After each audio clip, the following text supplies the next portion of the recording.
She was called to the boardroom to be fired, but the CEO just wanted to ask her to dinner.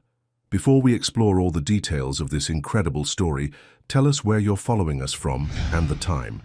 Subscribe to the channel so you don't miss a thing, and let's embark on this journey together. The wine-colored lipstick felt heavier than usual as Rain Coleman pressed her lips together, staring at the Slack notification that had just shattered her Friday afternoon. Directorate, 5:15 p.m. No explanation, no context. Just those 3 words that made her stomach drop like a stone into dark water. She sat frozen at her desk in the open-plan office, the familiar hum of keyboards and muted conversations suddenly feeling distant and surreal. Her fingers hovered over her phone, trembling slightly as she checked the time. 4:47 p.m., 28 minutes. 28 minutes before her world potentially collapsed. Rain had always prided herself on being prepared for everything. Her Google Calendar was color-coded, her desk organized with military precision, and her backup plans had backup plans. But this felt like standing at the edge of a cliff she hadn't seen coming. The layoffs had been whispered about for weeks. Hushed conversations by the coffee machine, nervous glances exchanged in elevators, and the way senior management had started closing their office doors more often. Everyone knew it was coming. The question wasn't if, but who. She glanced around the office, noticing how unusually quiet it was for a Friday afternoon. Too quiet. Had others already been called? Her chest tightened as she mentally calculated her finances. Rent due in 5 days, student loan payment next week, her mother's medication costs that insurance didn't fully cover. Breathe, Rain. Just breathe. She pulled up her phone and opened Instagram, scrolling past the usual motivational quotes from Black creators she followed. One post caught her eye. Sometimes the universe moves you when you're too scared to move yourself. She almost laughed at the irony. The universe was about to move her, all right, straight to the unemployment line. Her reflection stared back at her from the black screen of her monitor. 28 years old, 2 years of faithful service, always early, never complained. She'd fixed other people's mistakes without asking for credit, stayed late to finish projects that weren't even hers, and maintained that careful balance of being competent without being threatening. But apparently none of that mattered when the budget needed cutting.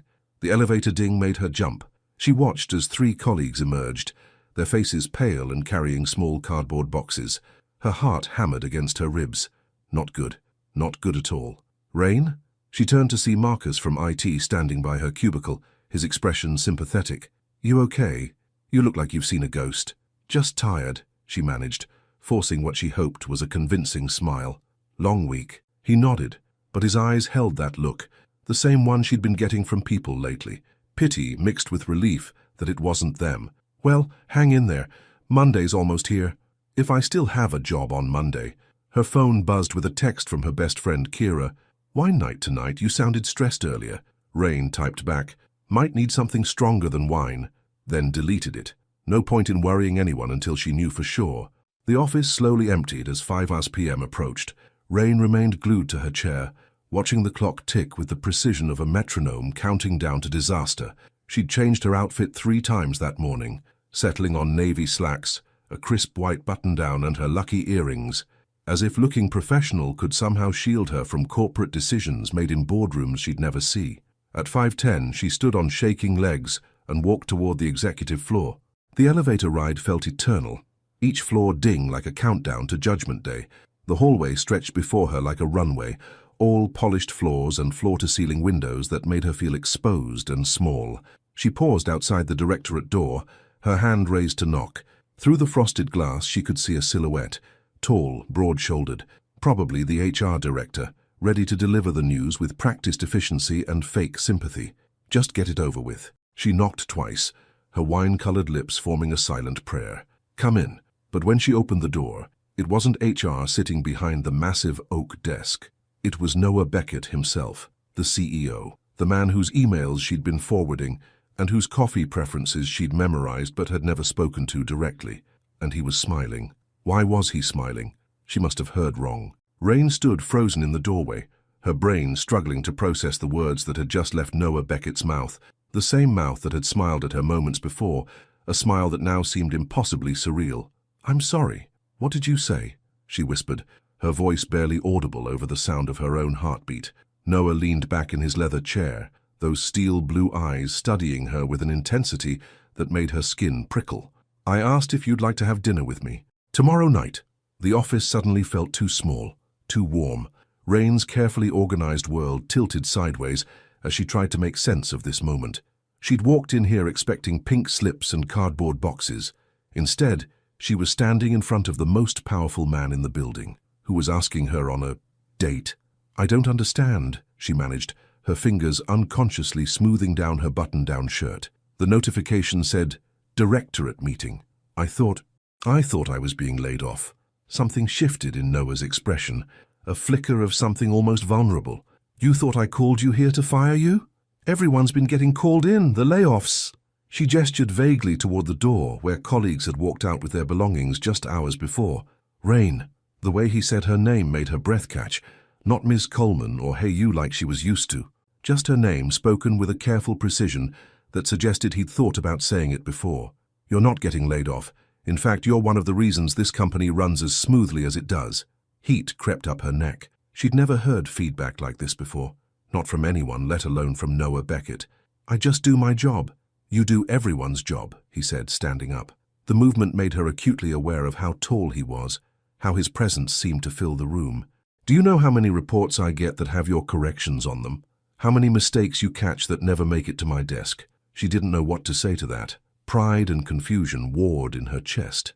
"I've been watching you work for months," Noah continued, moving around the desk to lean against it. The casual gesture somehow made him seem more human, less like the untouchable CEO she'd built up in her mind. "The way you handle chaos without losing your composure. The way you help other people succeed without asking for recognition. Mr. Beckett, I appreciate the feedback, but I don't understand why you're telling me this, or why you're asking me to dinner." The words tumbled out before she could stop them, her Virgo nature demanding clarity even as her nerves screamed at her to just agree and figure it out later. His jaw tightened slightly. "Because I'd like to get to know you outside of this context, away from org charts and quarterly reports." He paused, running a hand through his perfectly styled hair. "Because I think you're remarkable, and I'd like to know if you think I'm worth knowing too." The honesty in his voice hit her like a physical blow. This wasn't some corporate power play or casual Friday afternoon whim. This was vulnerability, wrapped in expensive suits and delivered in a corner office that cost more than her annual salary. She started to speak, then stopped. Her mind raced through 1,000 reasons why this was a terrible idea. The office gossip, the power dynamic, the fact that she'd never dated anyone who could buy and sell her entire family's net worth without blinking. "I need time to think," she said finally. Noah nodded, his expression unreadable. "Of course, but Rain..." He waited until she met his eyes. "Don't overthink it. Sometimes the simplest questions have the simplest answers." She turned to leave, her hand on the door handle, when his voice stopped her again. "For what it's worth, I was nervous too."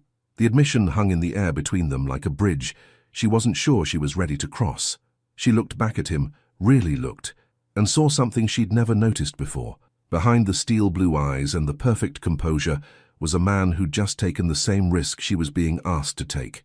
"Good night, Mr. Beckett." "Noah," he corrected gently. "My name is Noah." She nodded once and walked out, closing the door behind her with a soft click. The hallway stretched before her, empty and quiet, but her mind was anything but silent. As she waited for the elevator, her phone buzzed with a text from Kira. "So? How bad was it?" Rain stared at the message, her fingers hovering over the keyboard. How could she explain that she'd walked into her worst nightmare and somehow stumbled into her most confusing dream? "It wasn't what I expected," she typed back. The elevator doors opened, and as she stepped inside, one thought echoed through her mind with terrifying clarity. What if she actually wanted to say yes? The wineglass trembled in Rain's hand as she stared at her reflection in Kira's bathroom mirror. "Girl, you've been pacing for 30 minutes. Just tell me what happened," Kira called from the living room of her midtown apartment. The sounds of a Netflix show paused in the background. Rain took a sip of the cheap Moscato they'd been sharing and tried to organize her thoughts. "How do you explain that your biggest fear turned into your most confusing moment? That the CEO who signs your paychecks asked you out like you were equals?" "He asked me to dinner," she said finally, walking back into the living room where Kira sat cross-legged on her second-hand couch, surrounded by takeout containers from their favorite Thai place.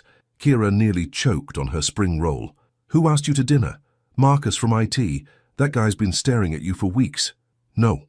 Rain sank into the armchair, pulling her knees up to her chest. Noah Beckett. The silence that followed was deafening. Kira's dark eyes widened, her mouth falling open in a way that would have been comical under different circumstances. The CEO Noah Beckett? The same Noah Beckett whose face is on the company website? The one who probably makes more in a day than we make in a year? That's the one. Holy shit. Kira set down her food, suddenly laser-focused. Okay, back up.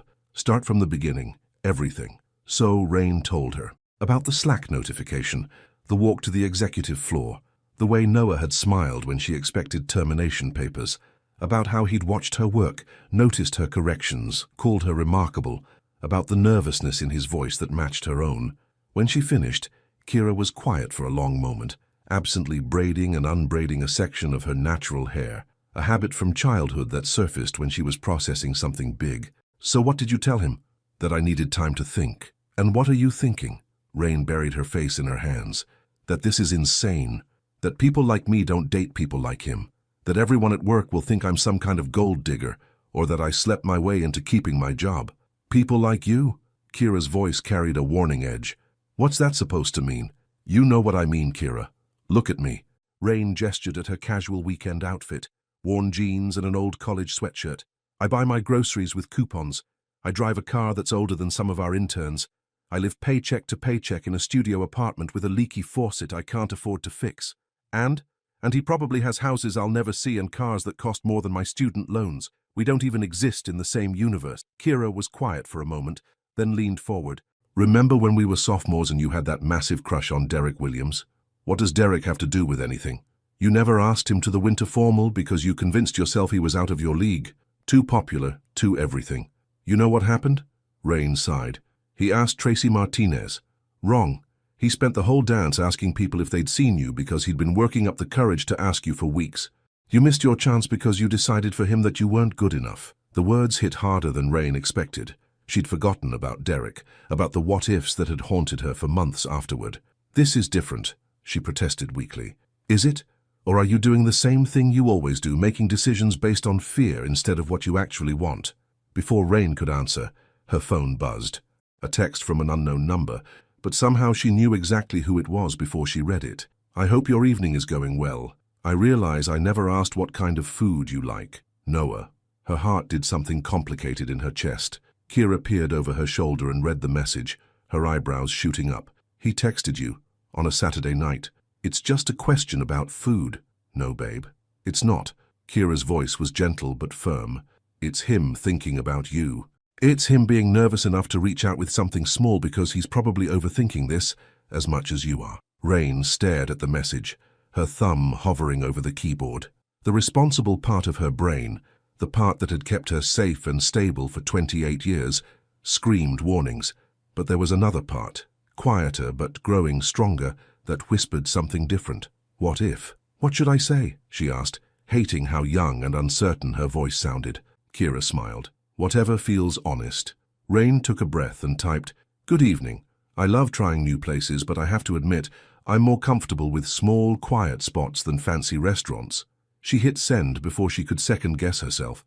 The response came quickly. Perfect, I know just the place. 3 dots appeared, then disappeared, then appeared again. Finally, does tomorrow at 7 work for you? Rain's breath caught. This was it. The moment where she either stepped forward or stepped back. She looked at Kira, who was watching her with expectant eyes. What's the worst that could happen? Kira asked softly. Everything, Rain thought. But maybe, just maybe, the best thing could happen too. Yes, she typed. Tomorrow at 7. And with that simple word, everything changed. The small Ethiopian restaurant in Little 5 Points was nothing like what Rain had expected. She'd spent Sunday afternoon trying on every outfit she owned, finally settling on a simple black dress that Kira had insisted was classy but not trying too hard. She'd imagined Noah would choose some upscale steakhouse in Buckhead, the kind of place where the servers wore white gloves and the wine list cost more than her monthly grocery budget. Instead, he'd sent her the address to Addis Red Sea, a family-owned restaurant wedged between a vintage clothing store and a used bookshop. The kind of place she might actually choose herself. Now, sitting across from him at a small wooden table covered with traditional injera bread, Rain found herself relaxed for the first time in 48 hours. Noah had traded his usual corporate armor for dark jeans and a soft grey sweater that made his eyes look less like steel and more like summer storm clouds. "Have you ever had Ethiopian food before?" he asked, watching as she tentatively tried the dorowat with her fingers, following his lead. "Never," she admitted, surprised by how comfortable the admission felt. "But I like it. It's communal, sharing from the same plate. That's the point. Ethiopian culture believes that eating together creates bonds, trust." He paused, seeming to realize the weight of his words. "Sorry, I'm probably overthinking this. You studied Ethiopian culture." The question slipped out before she could stop it, genuine curiosity replacing her carefully maintained politeness. Noah's cheeks flushed slightly. "I may have done some research. I wanted to find somewhere that felt—" He searched for the words. "Not like a business dinner." Something warm unfurled in Rain's chest. He'd put thought into this, real thought, not just made a reservation at the most expensive place he could find. "Tell me something about yourself that's not in your employee file," he said, leaning forward slightly. "That's not how this works," she said, surprising herself with her boldness. "You invited me. You go first." A smile tugged at the corner of his mouth. "Fair enough." He took a sip of his honey wine, considering. "I can't sleep without background noise. Usually old jazz records or BBC nature documentaries. Something about David Attenborough's voice." "David Attenborough?" Rain couldn't hide her amusement. "The CEO of TechFlow Atlanta falls asleep to nature documentaries. Don't mock the Penguin documentaries. They're very soothing." His smile was fully formed now, transforming his entire face. "Your turn." Rain twirled injera around her finger, thinking. "I have a podcast addiction. Self-help, true crime, interviews with black entrepreneurs. I listen while I organize my apartment, which I do every Sunday morning because if my space is chaotic, my brain is chaotic." "Virgo, how did you—" "Lucky guess. I'm a Scorpio, which apparently means I'm brooding and mysterious." He said it with such dry humor that Rain laughed despite herself. "Are you? Brooding and mysterious?" "According to my ex-girlfriend, yes. According to my sister, I'm just emotionally constipated." The casual mention of family, of an ex-girlfriend, made him seem suddenly startlingly human. Not the untouchable CEO from the 20th floor, but a man who got teased by his sister and had relationships that didn't work out. "What happened?" "With the ex-girlfriend?" The question escaped before she could censor herself. "Sorry, that's too personal." "No, it's fine." Noah's expression grew thoughtful. "Claire said I treated our relationship like a business acquisition, that I had strategies for everything except actually being present with her." He met Rain's eyes. She wasn't wrong. The honesty in his voice made Rain's chest tighten. She recognized something familiar in it, the weight of past mistakes, of patterns you couldn't seem to break. "I do that too," she said quietly. "Not the business thing, but I plan everything to death. Contingency plans for contingency plans. My last boyfriend said dating me felt like being managed." Was he right? Rain considered the question seriously. Probably. "I was so afraid of getting hurt that I never let him close enough to hurt me, or to really love me." The words hung between them, more intimate than anything they'd shared so far. Noah reached across the table, not quite touching her hand, but close enough that she could feel the warmth of his skin. "What are you afraid of now?" he asked softly.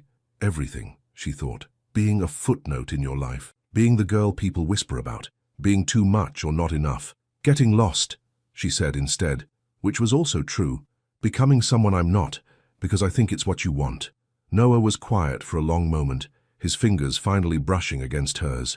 "What if I told you that who you are right now, the woman who corrects reports without asking for credit, who color codes her calendar, who was brave enough to say yes, even though it scared her, what if I told you that's exactly who I want to know?" The restaurant buzzed around them, couples sharing meals, friends laughing over coffee, but Rain felt like they were suspended in their own private bubble. She looked at Noah, really looked at him, and saw something that made her breath catch.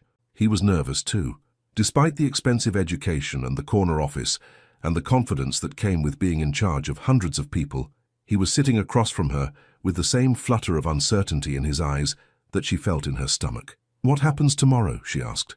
"When we go back to work?" "I don't know," he admitted, "but I'd like to find out." When he walked her to her car later that night, the autumn air crisp against their skin, he didn't try to kiss her.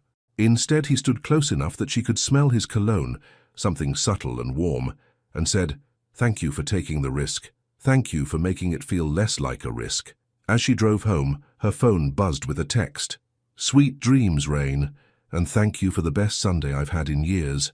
She smiled, typing back, thank you for the best surprise. But as she parked outside her apartment building, reality crept back in. Tomorrow they'd be back in their separate worlds. Him in his corner office, her in her cubicle. Tomorrow she'd have to figure out how to be the same Rain Coleman she'd always been, while everything inside her had shifted. Tomorrow, everything would be different, and she had no idea if that was wonderful or terrifying. The coffee tasted different. Rain stood at the office kitchenette, stirring sugar into her mug with unnecessary precision, acutely aware that everything felt shifted. The same fluorescent lights hummed overhead. The same morning chatter filled the air, but she felt like she was wearing someone else's skin. You're glowing, said Jasmine from accounting, appearing beside her with an empty mug. Good weekend. Just got some rest, Rain replied, hoping her voice sounded normal. Normal. As if she hadn't spent Sunday night replaying every moment of dinner, every word Noah had spoken, every almost touch of his fingers against hers. Lucky you. I spent mine at my sister's baby shower. 3 hours of guessing what's in dirty diapers. Jasmine made a face.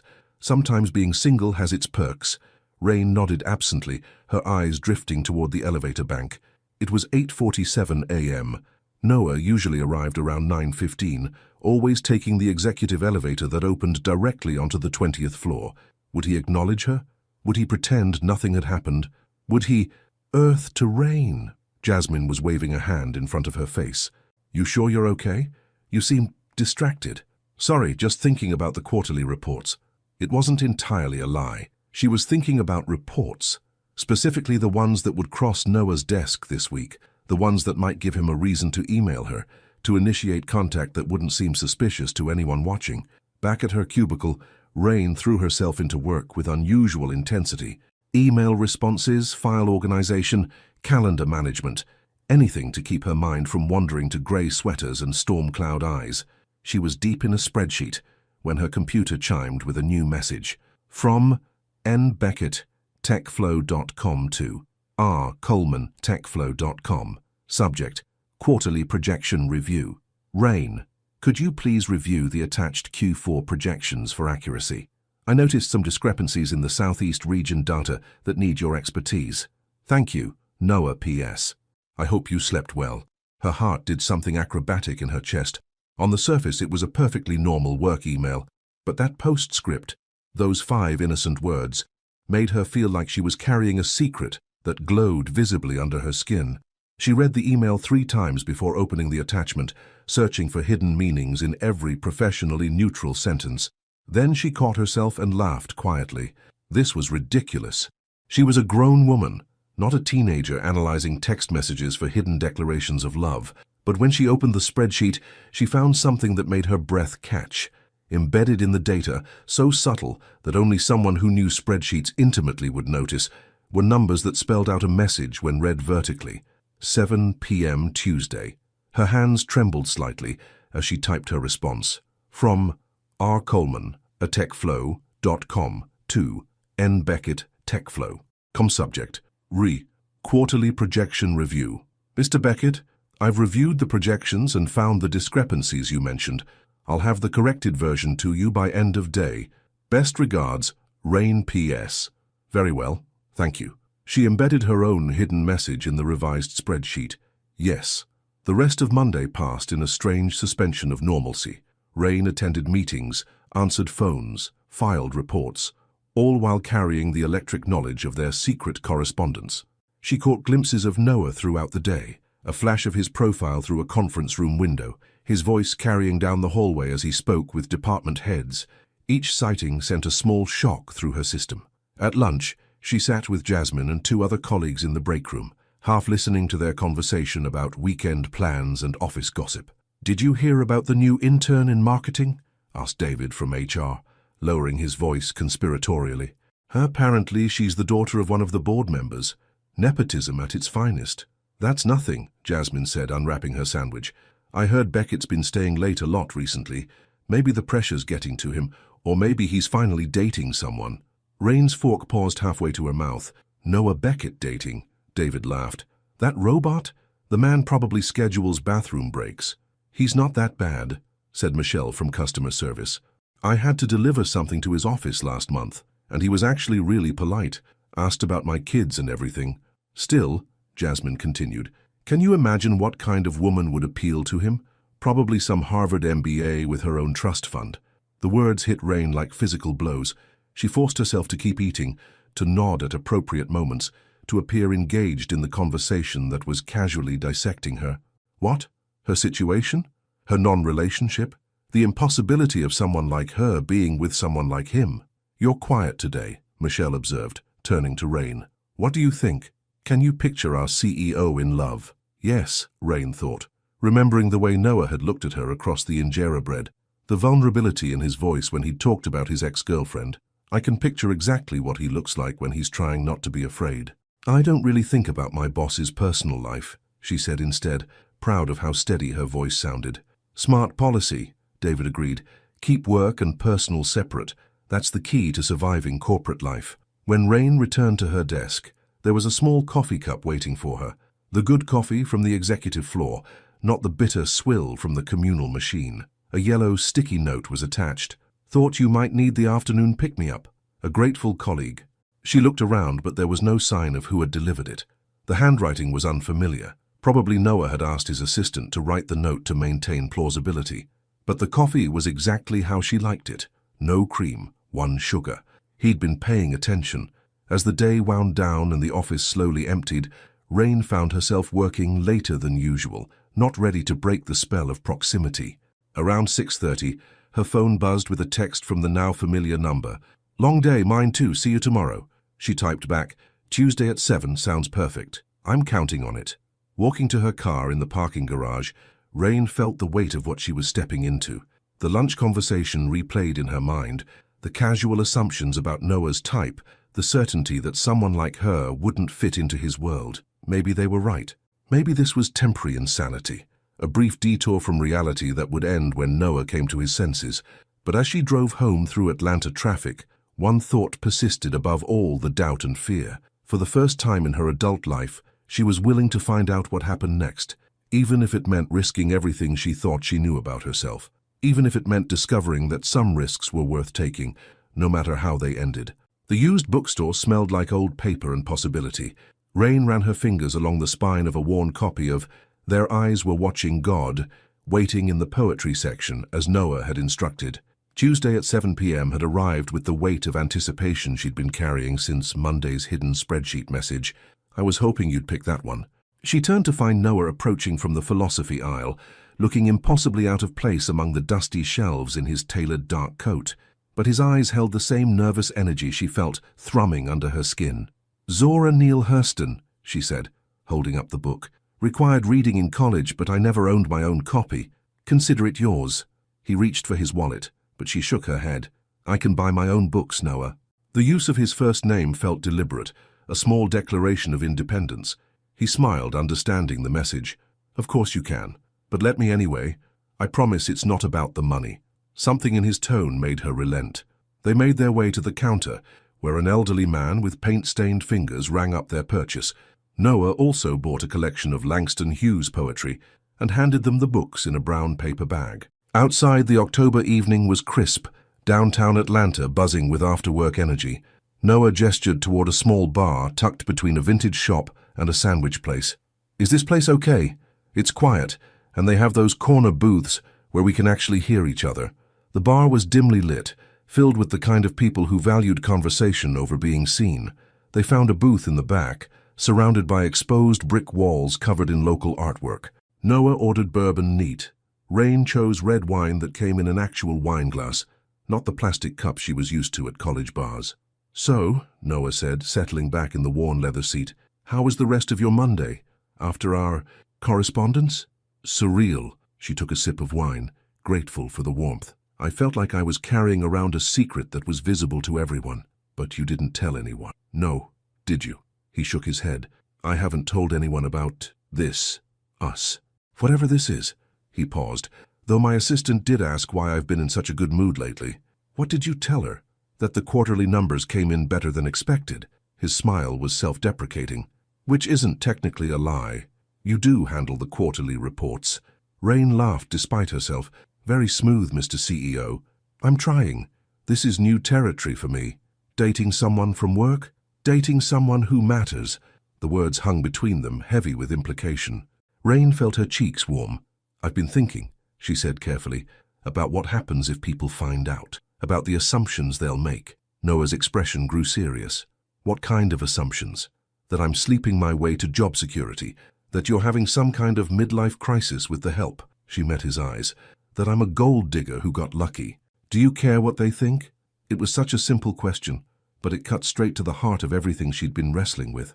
I shouldn't, she said finally. But yes, I care about my reputation. I care about being respected for my work, not whispered about in break rooms. Noah reached across the table, his fingers finding hers. What if I told you that your work speaks for itself? That anyone with half a brain can see you're there because you're good at what you do? But that's not how people's minds work, is it? They see a black woman dating her white CEO boss, and they have opinions. Loud ones. The racial dynamic that had been simmering under the surface was finally named. Noah was quiet for a long moment, his thumb tracing circles on her knuckles. You're right, he said, and I hate that you're right. I hate that my privilege means I don't have to think about those things the way you do. The acknowledgement surprised her. She'd expected defensiveness, or worse, colorblind platitudes about not seeing race. So, what do we do? She asked. We figure it out as we go. Together. He lifted their joined hands, pressing a soft kiss to her knuckles. But Rain, I need you to know that whatever we decide, whatever happens, it won't affect your job. Not ever. You can't promise that. I can and I am. If this doesn't work out between us, and I really hope it does, but if it doesn't, nothing changes professionally. You have my word. She wanted to believe him. More than that, she wanted to trust that the man sitting across from her, looking at her like she was the most important thing in his field of vision, would keep that promise. There's something else, she said, then hesitated. Tell me. I heard people talking today. About you. About what kind of woman you'd date. She took a breath. Harvard MBA with a trust fund was the general consensus. Noah's jaw tightened. And how did that make you feel? Like maybe they're right. Like maybe I'm fooling myself thinking this could work. Rain. His voice was gentle but firm. Look at me. She met his eyes, those storm cloud blues that seemed to see straight through her carefully constructed defenses. I've dated the Harvard MBA. I've dated the trust fund princess. I've dated women who looked perfect on paper and left me feeling empty. He leaned forward. You know what I've never dated? Someone who challenges me to be better. Someone who makes me want to earn their respect instead of expecting it. Someone who makes me feel like myself instead of the role I play. Noah, I'm not done. His intensity surprised her. You think I asked you to dinner because you're convenient, because you're there. I asked you because in 2 years of working in the same building, you're the only person who's made me forget I'm supposed to be the guy with all the answers. The confession hit her like a wave, washing away some of the doubt that had been building since Monday's lunch conversation. I'm scared, she whispered. Good, so am I. He smiled, and it transformed his entire face. But I'd rather be scared with you than safe without you. When they left the bar 2 hours later, walking slowly toward the parking garage where their cars waited on different levels, Noah stopped under a streetlight. Can I ask you something? Always. This weekend, would you like to try something completely normal? Movie night at my place? Terrible takeout? Arguing about what to watch? The ordinariness of the suggestion made her smile. That sounds perfect. Good. Because I should warn you, I have very strong opinions about action movies. And I should warn you that I cry at everything. Even commercials. I'll stock up on tissues. As they reached the garage entrance, Noah hesitated, then leaned down to press a soft kiss to her forehead. It was chaste, barely more than a whisper of contact, but it sent warmth spreading through her entire body. Sweet dreams, Rain. You too. Driving home, she caught herself smiling at red lights, humming along to songs on the radio she didn't even know. For the first time since this had started, the future felt less like a question mark and more like a door she was finally brave enough to open. But in the back of her mind, a small voice whispered a warning. Secrets had a way of revealing themselves, whether you were ready or not. Noah's apartment was not what she had expected. Rain stood in the doorway of his Buckhead high-rise, taking in the space that somehow felt both expensive and lived in. Yes, there was the expected wall of floor-to-ceiling windows overlooking the Atlanta skyline, the sleek kitchen with granite countertops, the furniture that probably cost more than her annual salary. But there were also books scattered on the coffee table, a half-finished crossword puzzle on the counter, and a throw blanket that looked soft and well-used, draped over the back of the couch. I was expecting something more sterile, she admitted, setting down her purse and the bottle of wine she'd brought, a mid-range Pinot Grigio that had taken 20 minutes of internal debate at the store. Disappointed? Noah asked, hanging up her jacket with careful attention. The opposite. It feels like you actually live here, he smiled, running a hand through his hair in a gesture she was learning meant he was nervous. I had a decorator when I first moved in. Everything was beige and chrome and looked like a hotel suite. Drove me crazy. I've been slowly making it mine ever since.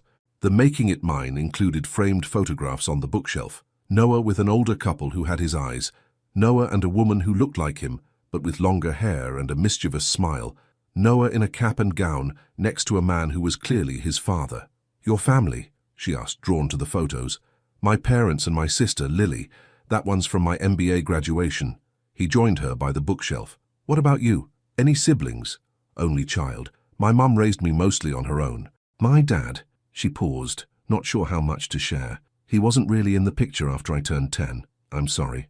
Don't be. We were better off without him. She touched the frame of the graduation photo. Your parents look proud. They are. Sometimes to an embarrassing degree. My mother still introduces me as my son, the CEO, to people at the grocery store. The image made Rain smile, this powerful man reduced to an embarrassed son by maternal pride. It was humanizing in a way that made her chest warm. So, Noah said, clapping his hands together with exaggerated enthusiasm, the great movie debate. I vote for Die Hard. Classic, quotable, and technically a Christmas movie. It's October. Die Hard transcends seasons. Also, I already ordered Thai food, and action movies go with Thai food. It's science. Rain settled onto his couch, tucking her legs under her. The leather was buttery soft, probably Italian. I counter with When Harry Met Sally. Romantic, quotable, and Billy Crystal is a national treasure. But no explosions. But actual character development. Noah considered this seriously, stroking his chin like he was weighing a major business decision. What if we compromise The Princess Bride? Adventure, romance, quotable dialogue, and at least one explosion. The Princess Bride has explosions. The fire swamp scene is basically an explosion. Lots of flames anyway. You're really stretching the definition of explosion. I'm a creative thinker. It's why they pay me the big bucks.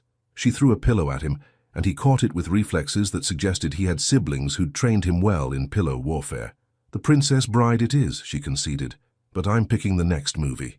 Deal. The Thai food arrived 20 minutes later, enough containers to feed 4 people, all from the same restaurant where they'd had their first dinner. Noah spread everything out on the coffee table, while Rain found plates in his surprisingly well-stocked kitchen. You remembered my spice tolerance, she said, noting that her pad thai was mild, while his was marked nuclear. I pay attention. They settled in to watch the movie, but Rain found herself more interested in observing Noah than following the plot she could recite from memory. He laughed at all the right parts, made commentary that suggested he'd seen it many times before, and seemed genuinely relaxed in a way she'd never seen him at work. During the sword fight scene, his phone buzzed. He glanced at it, frowned, and set it face down without responding. Work? She asked. My sister, probably wanting to know if I'm still alive since I haven't returned her calls this week. You should answer. I don't mind. I mind. Tonight is about us, not about everything else. The deliberate choice to prioritize their time together sent a flutter through her chest. But as the movie continued, his phone kept buzzing.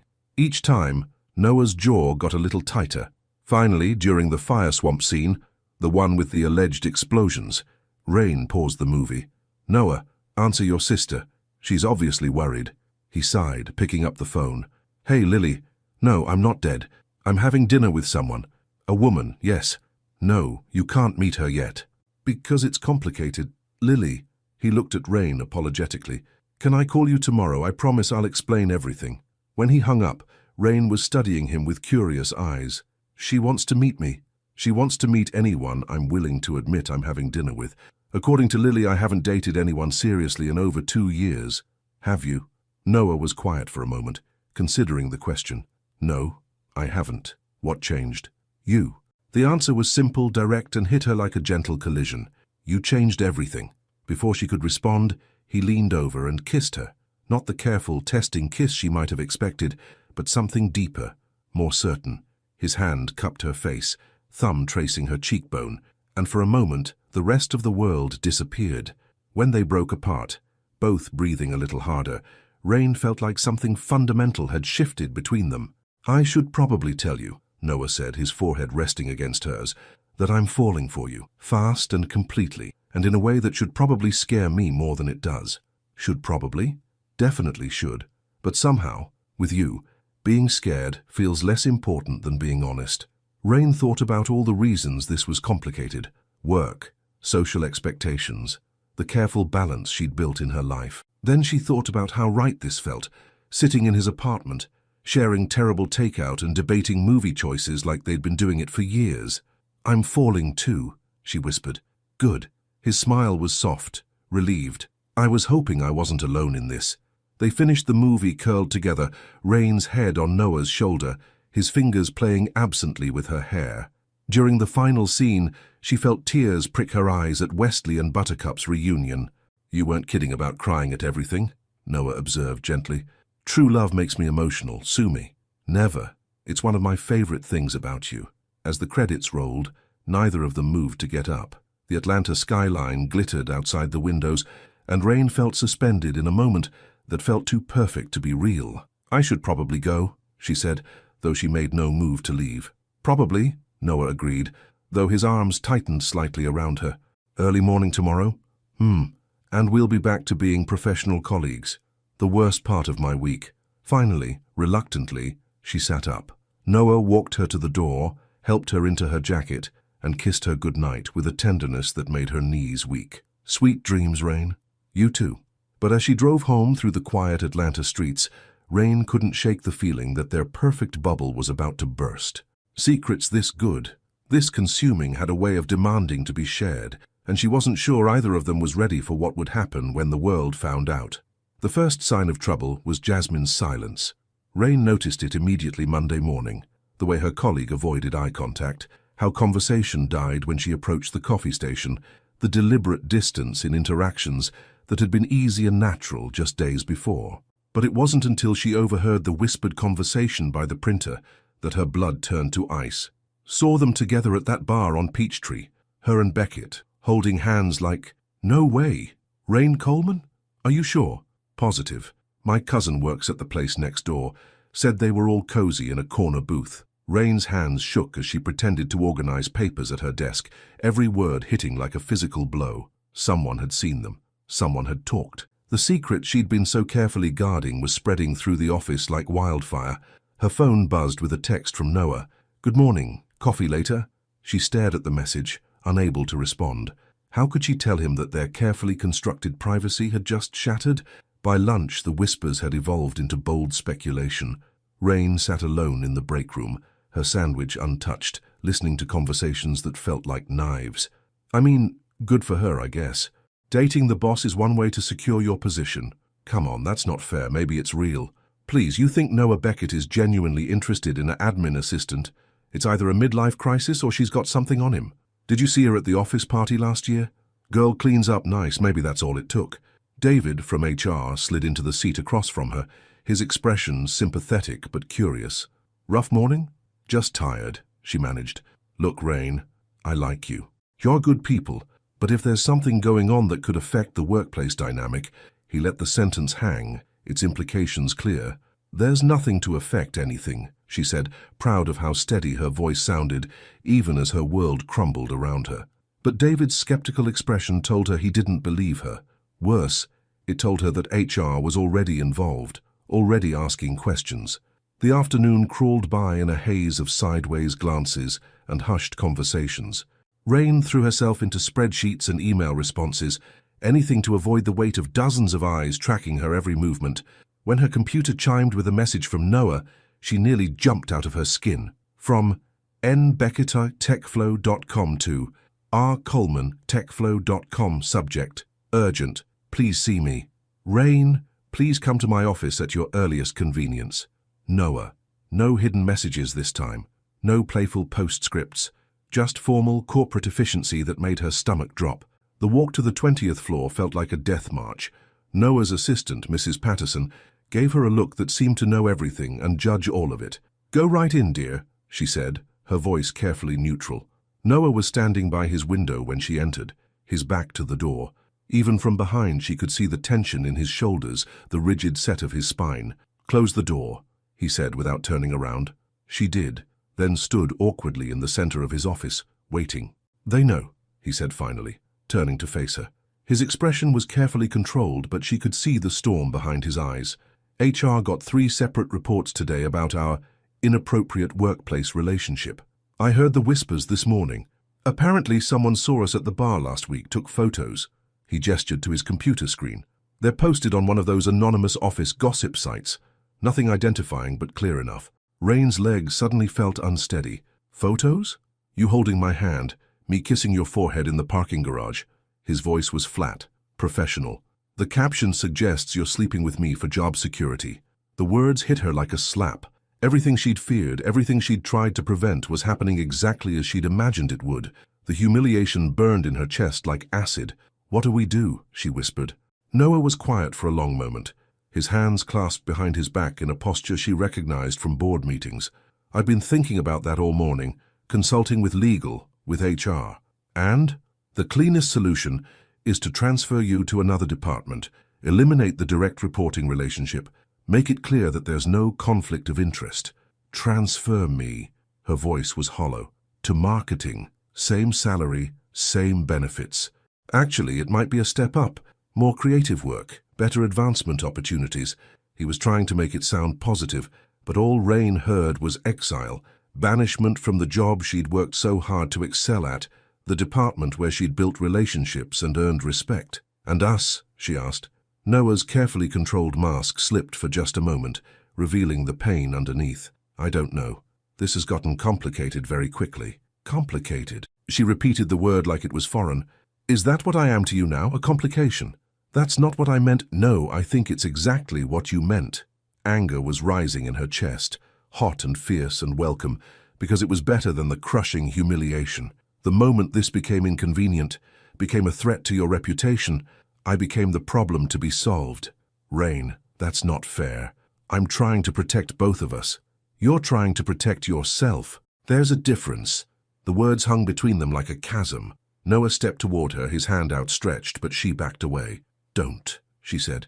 "Don't touch me. Not here. Not while you're treating me like a corporate liability. I'm not—" "Yes, you are. You're managing me, Noah, just like your ex-girlfriend said you would. Just like everyone said you would." Her voice broke slightly. "I should have listened." She turned toward the door, needing to escape before she said something she couldn't take back, before she broke down completely in his office. "Rain, wait, please." She paused with her hand on the doorknob, not turning around. "I care about you, more than I've ever cared about anyone, but I also have responsibilities.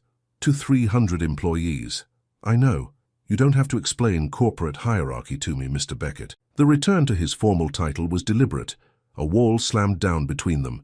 "When do I start in marketing?" she asked. "Next Monday, if you want to." "I want to think about it." She opened the door and walked out, past Mrs. Patterson's knowing gaze, past the curious stares of the executive assistants, into the elevator that would take her back to her own floor, where everyone now looked at her differently. At her desk, she sat motionless for several minutes, staring at her computer screen without seeing it.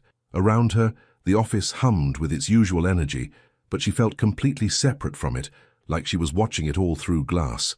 Her phone buzzed with a text from Kira. "Girl, you need to call me now." Another from her mother. "Honey, someone sent me a link to something online. Is this you?" The humiliation was spreading beyond the office, reaching into every corner of her life. Soon her mother would be fielding questions from church friends.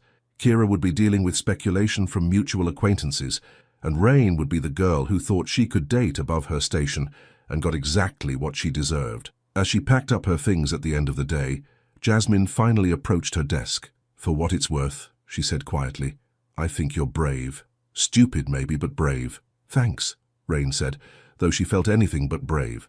"Are you really going to marketing?" "I don't know." "Well, whatever you decide, you're better than what they're saying about you." It was a small kindness, but it nearly broke her. Rain nodded, not trusting her voice, and headed for the parking garage. In her car, finally alone, she let the tears come. great heaving sobs that shook her entire body and left her makeup ruined and her eyes swollen. She cried for the job she loved, for the respect she'd lost, for the man upstairs who'd reduced their entire relationship to a problem requiring corporate solutions. But mostly, she cried for herself, for being naive enough to think that love could conquer the realities of power and privilege and the cruel mathematics of who belonged where in the world. When the tears finally stopped, one thing was crystal clear. She was done being managed. The resignation letter sat on her kitchen table for 3 days, unsigned. Rain had written it Tuesday night in a fury of hurt and wounded pride, the words flowing like poison from a wound. Clean, professional language that betrayed none of the heartbreak behind it. 2 weeks' notice, effective immediately, thanking TechFlow for the opportunities and wishing them continued success. It was perfect. It was final. It was exactly what everyone expected her to do, which was exactly why she couldn't bring herself to sign it. "You've been staring at that paper for 20 minutes, Kira observed from her spot on the couch, where she'd been camping out since Tuesday night, providing tissues, wine, and brutally honest commentary in equal measure. "I know. So either sign it or burn it. This limbo thing is killing me, and I'm not even the one living it." Rain picked up her pen, then set it down again. "What if I'm making the wrong choice? Which choice, staying or leaving?" "Either, both." Rain slumped in her chair, exhaustion weighing on her shoulders like a heavy coat. "What if I stay and transfer to marketing, and everyone always wonders if I earned my position, or if I'm just Noah's, whatever I am to him now? What if you leave and spend the rest of your life wondering what could have been?" It was the question that had been haunting her for 3 sleepless nights. Because underneath all the anger and humiliation, underneath the very real hurt of being treated like a corporate problem to be solved, was something else. The memory of Noah's face when he'd told her he was falling for her. The way he'd looked at her across that Ethiopian restaurant, like she was the most interesting person in the world. Her phone buzzed on the table. Noah's name appeared on the screen, as it had approximately 50 times since Monday's confrontation. She'd ignored every call, every text, every email marked personal please read, but this message was different. "I know you're angry. You have every right to be. But please, before you make any permanent decisions, let me show you something. Just once. Then if you never want to see me again, I'll respect that." Attached was an address she didn't recognize, and a time, Saturday 2 p.m. "Please, Rain." "What's that face?" Kira asked, recognizing the expression that meant Rain was wavering. "He wants to meet." And I should say no, I should sign this letter, find a new job, and move on with my life like this never happened. Should. Kira moved to the kitchen table, sitting across from her. "That's your favorite word, isn't it? Should do this, should do that. What do you want to do?" The answer came faster than she expected. "I want to hear what he has to say. Then go. It's probably just going to be more corporate speak about how this is best for everyone. Maybe. Or maybe it's something else entirely." Kira reached across and squeezed her hand. "You won't know unless you go." Saturday afternoon found Rain driving through a part of Atlanta she rarely visited, following her GPS to an address that turned out to be a small community center in a neighborhood that had clearly seen better days. She sat in her car for several minutes, confused and increasingly convinced this was some kind of mistake. Her phone rang. Noah. "Hello?" She hadn't meant to answer, but curiosity got the better of her. "You came." The relief in his voice was palpable. "I'm here, but I think your GPS is broken. This is a community center." "I know. Come inside. Room 12B. The community center was exactly what she'd expected. Linoleum floors, fluorescent lighting, the smell of coffee and industrial cleaner. Room 12B turned out to be a small conference room where Noah sat at a folding table, looking completely out of place in his weekend clothes among the plastic chairs and motivational posters. But he wasn't alone. "Rain," he stood as she entered. "I'd like you to meet some people." There were 5 of them. 2 women and 3 men, all around her age, all black or Latino, all looking at her with expressions of curiosity and understanding. One of the women stepped forward. "You're Rain. I'm Angela. I work at Morrison and Associates downtown." "I'm confused," Rain said, looking between Noah and the group. "We all are, or were, in similar situations," said one of the men, introducing himself as Marcus. "Interracial relationships with significant power dynamics. Angela's married to a senior partner at her firm. I'm dating a woman who owns the company where I work." Noah reached out through some mutual connections, Angela explained. "Asked if we'd be willing to share our experiences, talk about how we made it work." Rain felt something crack open in her chest. "You reached out to strangers?" I reached out to people who might understand what we're going through better than I do, Noah said quietly. Because you were right, Rain. I was treating you like a problem to be solved instead of a person to be loved, and I needed to understand how wrong that was. For the next hour, she listened to stories that felt like mirrors of her own experience. Angela talked about the whispers, the assumptions, the way people questioned her competence once her relationship became known. Marcus shared his struggle with feeling like he had to prove himself twice as hard to earn respect. Another woman, Carmen, described the loneliness of feeling like she didn't belong in either world, not successful enough for her partner's circle, too fancy for her old friends. But they also talked about the other side, how Carmen's partner had quit his company to start their own business together, how Angela had eventually been made partner herself, her work speaking louder than the gossip, how Marcus had learned to set boundaries, demanding respect while refusing to hide who he loved. The thing is, Angela said toward the end, it doesn't get easier. People don't stop talking, but you get stronger. You learn who your real allies are. And if the person you're with is worth it, if they're willing to fight for you the way you fight for them, then the rest becomes background noise. When the meeting ended and the group began to disperse, Noah walked Rain to her car in silence. The late afternoon sun cast long shadows across the parking lot. Why? She asked finally. Because I love you. The words were simple, direct, without the corporate polish she was used to from him. Because I realized that protecting you from gossip isn't the same as protecting what we have. Because I've been thinking like a CEO instead of like a man who's found the person he wants to spend his life with. Noah, I'm not done.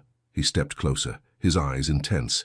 I talked to the board this week about us, about the fact that I'm in love with someone who works for the company and how we're going to handle it professionally. Rain's breath caught.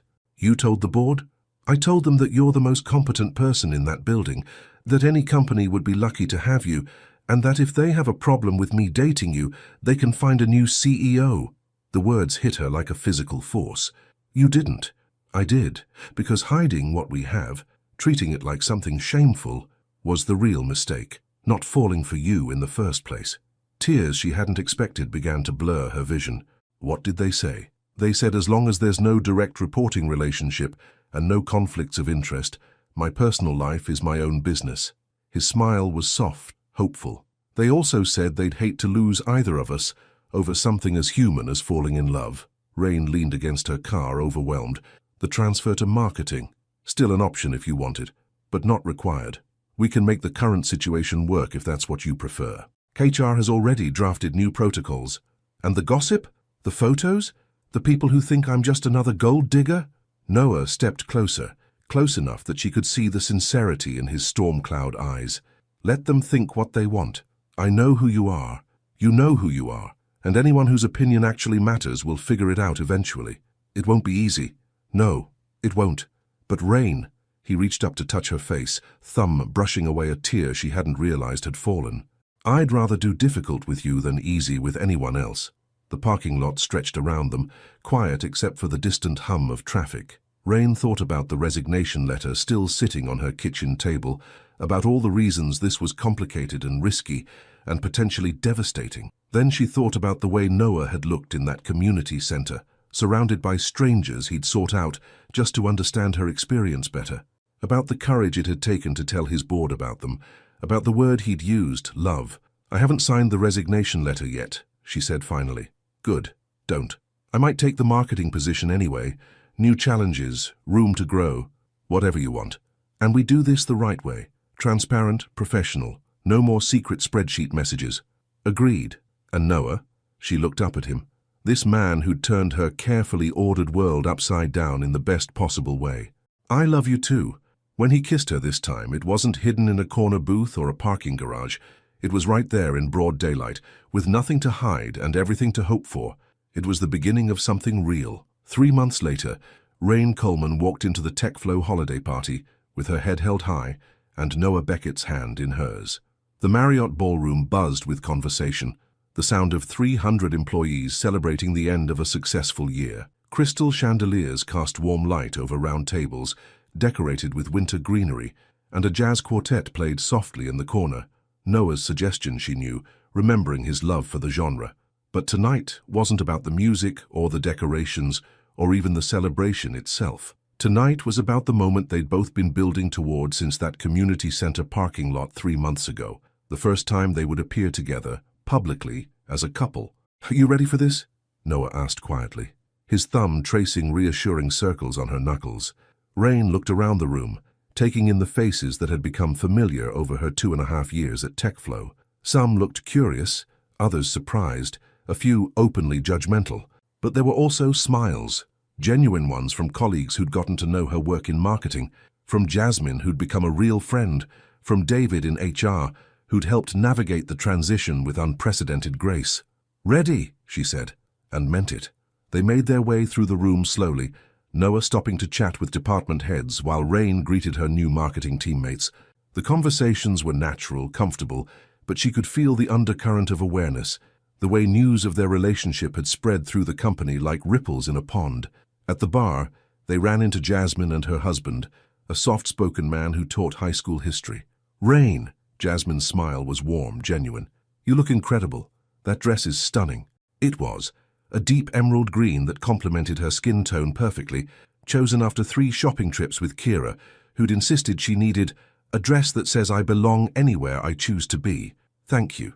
You clean up pretty well yourself." As they chatted, Rain noticed Jasmine's husband studying Noah with the careful assessment of someone protective of his wife's friend. "So you're the famous CEO," he said finally, extending his hand. "I'm Tony. I've heard a lot about you." "All good, I hope," Noah replied, accepting the handshake with steady eye contact. "Jury's still out," Tony said with a slight smile that took some of the edge off the words. "But Jasmine says you make her happy, and that's what matters." It was a small moment, but it meant everything. Acceptance not because of Noah's position or their relationship's corporate implications, but because of what they brought to each other's lives.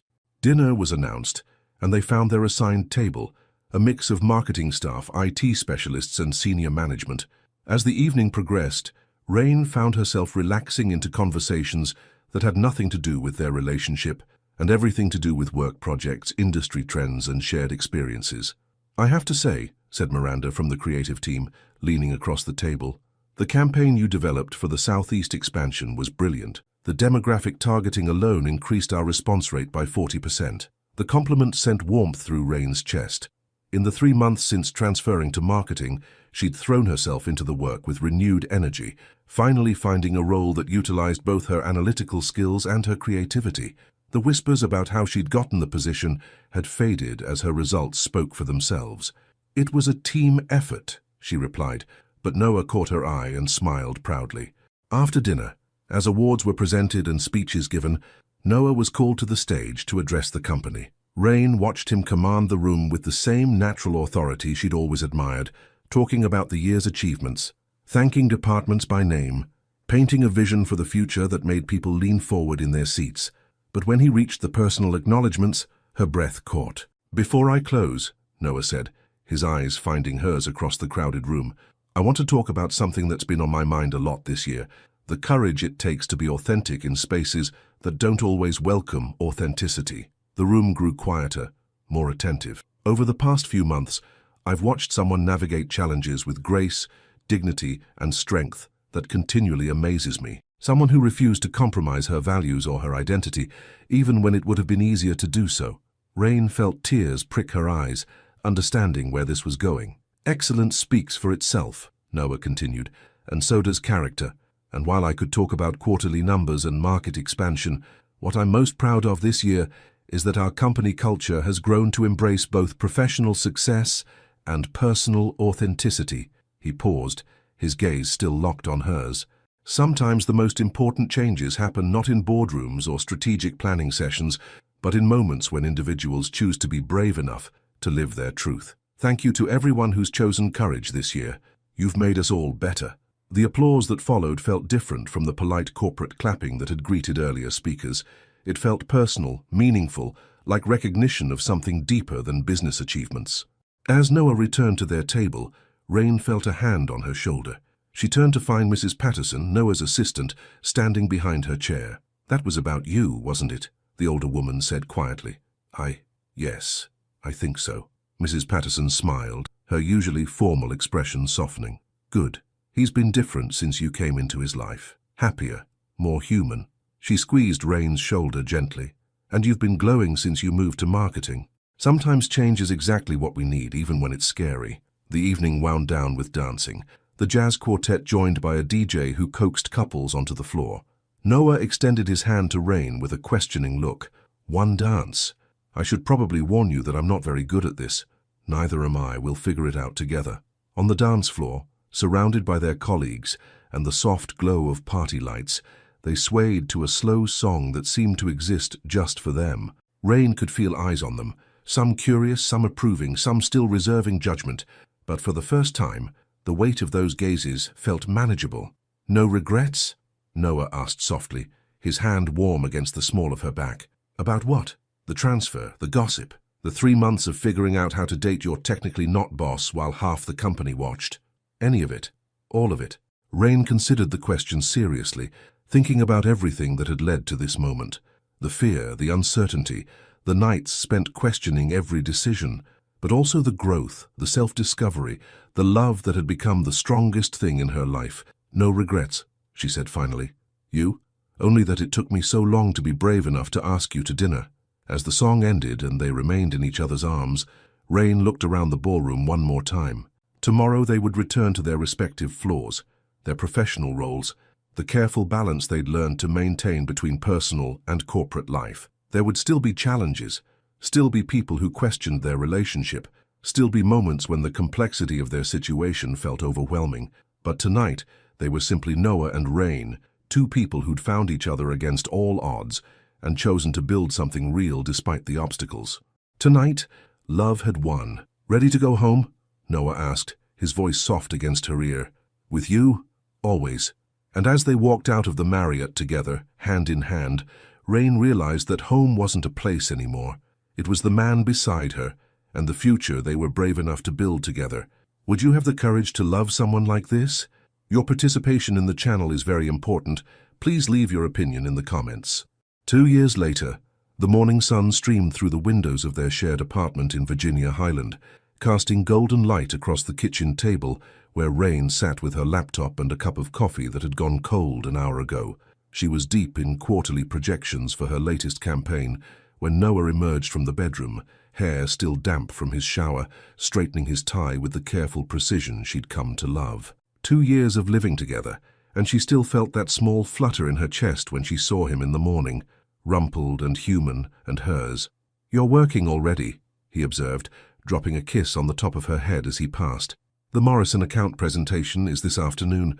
I want to make sure the numbers are perfect." They always are. It was true. In the 18 months since she'd been promoted to senior marketing manager, Rain had built a reputation that had nothing to do with who she was dating and everything to do with her ability to turn data into compelling stories that drove results. The whispers had faded, replaced by respect earned through late nights, innovative campaigns, and success that spoke louder than any gossip ever could. Noah poured himself coffee from the pot she'd made earlier, adding the exact amount of cream she knew he preferred. These small intimacies of shared life, knowing how someone took their coffee, the way they liked their eggs, which side of the bed they preferred, had become the foundation of a love deeper than either of them had imagined possible. "Lily called last night," he said, settling into the chair across from her. "She wants to know if we're still coming to dinner Sunday." "Of course we are. I promised I'd bring my famous mac and cheese." "Famous according to who?" "According to your mother, who specifically requested it after I made it for Easter." Noah smiled, remembering. His family's acceptance hadn't been immediate.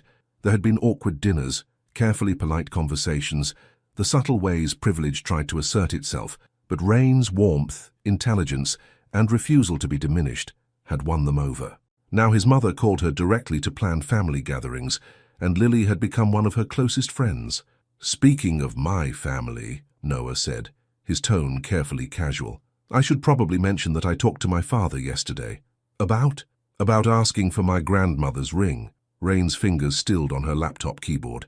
She looked up to find Noah watching her with an expression that was nervous and hopeful and absolutely certain all at once. "Your grandmother's ring," she repeated. "The one my grandfather gave her when he proposed in 1952. The one she wore for 63 years until she passed." Noah reached across the table, covering her hand with his. "The one I'd like to give to the woman I want to spend the rest of my life with." The kitchen fell silent, except for the soft hum of the refrigerator and the distant sound of Atlanta traffic beginning its morning rush. Rain felt her heart doing something complicated in her chest, a rhythm that was part fear, part joy, part overwhelming love. "Noah, I know it's terrifying," he said quickly. "I know there will still be people who have opinions, who think they know our story better than we do. I know that being married to me means signing up for a lifetime of being the CEO's wife in some people's eyes, no matter what you accomplish on your own. And I know that you're the strongest, most brilliant woman I've ever met. I know that you make me want to be better than I am. I know that every day with you feels like a gift I'm not sure I deserve." His voice grew softer. "And I know that I can't imagine a future that doesn't have you in it." Rain closed her laptop slowly, her mind racing. 2 years ago, she would have been paralyzed by the implications, the weight of what saying yes would mean. Now looking at this man who'd learned to see the world through her eyes, who'd fought for them when it would have been easier to let go, who'd built a life with her based on mutual respect and shared dreams, the answer felt inevitable. "Is this your way of asking me to marry you?" she said finally. "This is my way of asking if you'd be open to the idea of me asking you to marry you, properly, with a ring and a plan and probably a speech I'll rehearse 17 times. She laughed, the sound bright and clear in the morning light. "You want to rehearse a proposal? I want it to be perfect. You deserve perfect. Noah." She stood and moved around the table, settling onto his lap, her arms looping around his neck. "I don't need perfect, I need real, I need honest, I need you exactly as you are, asking me exactly as you want to ask." He buried his face in her neck, breathing her in. "What if you say no? What if I say yes?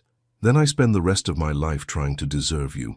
You already deserve me," she whispered, "just like I deserve you, just like we deserve this happiness we've built together." When he pulled back to look at her, his eyes were bright with unshed tears. "Rain Coleman," he said, his voice steady despite the emotion, "will you marry me?" The question hung between them, simple and profound and life-changing. Outside their window, Atlanta was waking up, people hurrying to work, starting their days, living their ordinary, beautiful lives. But here, in their kitchen with the morning sun painting everything golden, time felt suspended.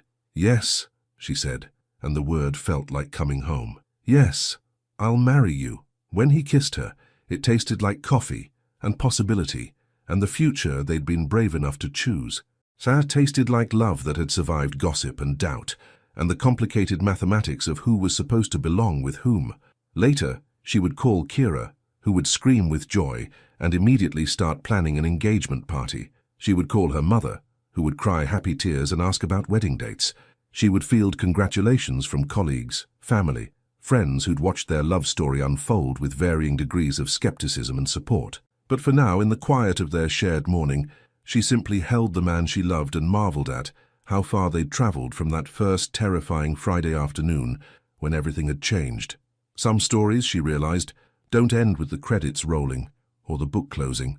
Some stories keep unfolding day by day, choice by choice, in the ordinary moments that add up to extraordinary lives. This was one of those stories, and she couldn't wait to see what happened next. 3 years later, Rain Beckett would walk across the stage to accept the Marketing Professional of the Year award from the Atlanta Business Journal. In the audience, her husband would cheer loudly enough to embarrass her, and she would catch his eye and smile, remembering the woman who once worried about being seen as just someone's girlfriend. That woman had learned something valuable. Love doesn't diminish you when it's real. It makes you more yourself than you ever thought possible. And sometimes the greatest risk you can take is believing you deserve to be loved exactly as you are. Thank you so much for watching until the end. If you enjoyed this story, don't forget to subscribe to the channel, leave a like, and comment your thoughts. Your participation is very important to us. See you next time.